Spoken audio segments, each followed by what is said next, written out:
সুন্দর গ্রাম্য রাস্তা, তার পাশে একটা প্রাথমিক বিদ্যালয়। বিদ্যালয়ের এক পাশে দেখা যাচ্ছে, আমরা এখন বিদ্যালয়ের সামনের দিকতে দেখাবো আপনাদেরকে।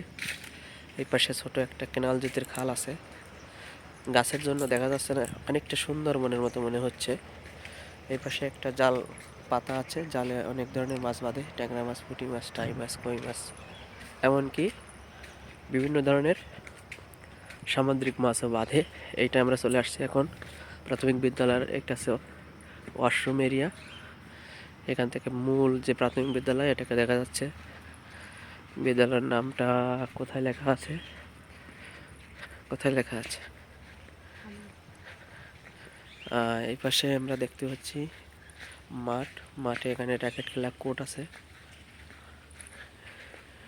এখন আমরা চলে যাচ্ছি এই বিদ্যালয়ের মূল স্থানে, যেখানে বিদ্যালয়ের নাম লেখা আছে, কিন্তু লেখা আছে শৈলেন্দ্রনাথ সরকারি প্রাথমিক বিদ্যালয়, স্থাপিত 2013, ইংরেজি চালনা বাজার, দাকব, খুলনা। ঠিক আছে। এখন এই পাশে একটা আম গাছ, একটা, দুইটা, তিনটা, চারটা, একটা পেয়ারা গাছ আছে। বিদ্যালয়ের সামনে ফুল গাছ আছে, সুন্দর পরিবেশ। ওকে, বাই, পরে আবার দেখা হবে, কথা হবে।